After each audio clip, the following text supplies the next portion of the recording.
Olá, tudo bem? Sou o professor Júlio César Sanches. Vamos bater um papo aqui.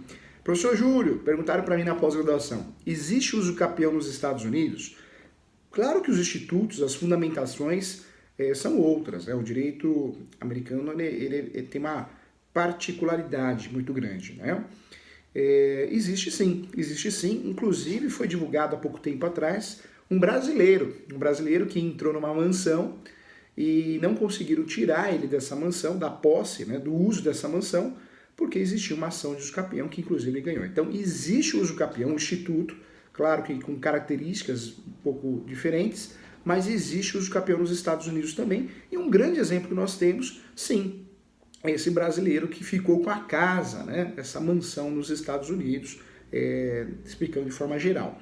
Vale a pena lembrar que muita gente fala, o direito americano ele é muito melhor, ele é muito mais rápido. Cuidado, tá?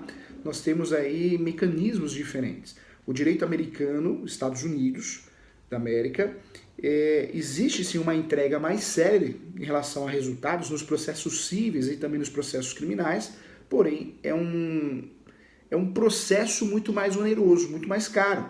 Ou seja, de todos os processos cíveis, vamos nem falar de criminal, hein? Dos processos cíveis, o que chega a ser julgado nos Estados Unidos? 3%, de 1 a 3%, que chega a um julgamento, uma sentença, uma decisão definitiva. Diferentemente do Brasil, né? Nós temos muitos processos, né? E muitos processos vão a julgamento. Por mais que o Código de Processo Civil trouxe, inovou a audiência de conciliação e mediação, e também existe um trabalho muito bem feito atualmente em relação à mediação, à conciliação, nós temos ainda muitos processos que vão ser julgados, por isso a justiça brasileira ela é demorada realmente, morosa. Nos Estados Unidos a justiça é séria e rápida, porém ela é muito cara, ela é muito onerosa. O americano, ele pensa e fala, opa, vou fazer acordo do que manter esse processo e pagar o valor absurdo das custas, né? Então, existe esse lado, realmente é uma justiça mais séria, mas muito cara. Então, não é perfeita, né? Não enxergo a justiça americana, o processo americano, como um processo perfeito, porque ele é muito oneroso. Então, de certa forma, é uma celeridade, na minha opinião, como doutrinador, uma celeridade disfarçada, né?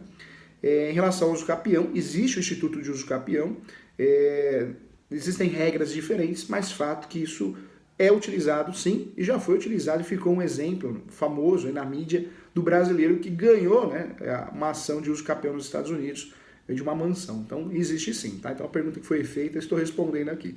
Um abraço e até a próxima aula.